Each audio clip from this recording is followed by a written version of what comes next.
I spent my parents' honeymoon at my grandparents' house, and what I found in the shed still haunts me.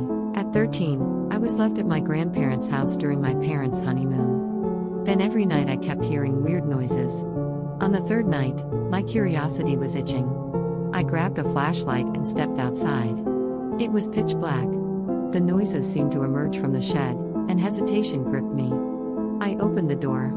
My grandpa was there, packing knives and sharp tools into a large black suitcase. His eyes were hollow and unfamiliar. I noticed dark stains on his shirt, blood. Before I could react, he shoved the suitcase under a cupboard and cleared his throat. I was in shock. I turned and sprinted through the darkness, adrenaline fueling my legs. Glancing back, my grandpa had vanished. Heart pounding, I ran into the street and flagged down a taxi. I never looked back, haunted by what might have happened if I had stayed.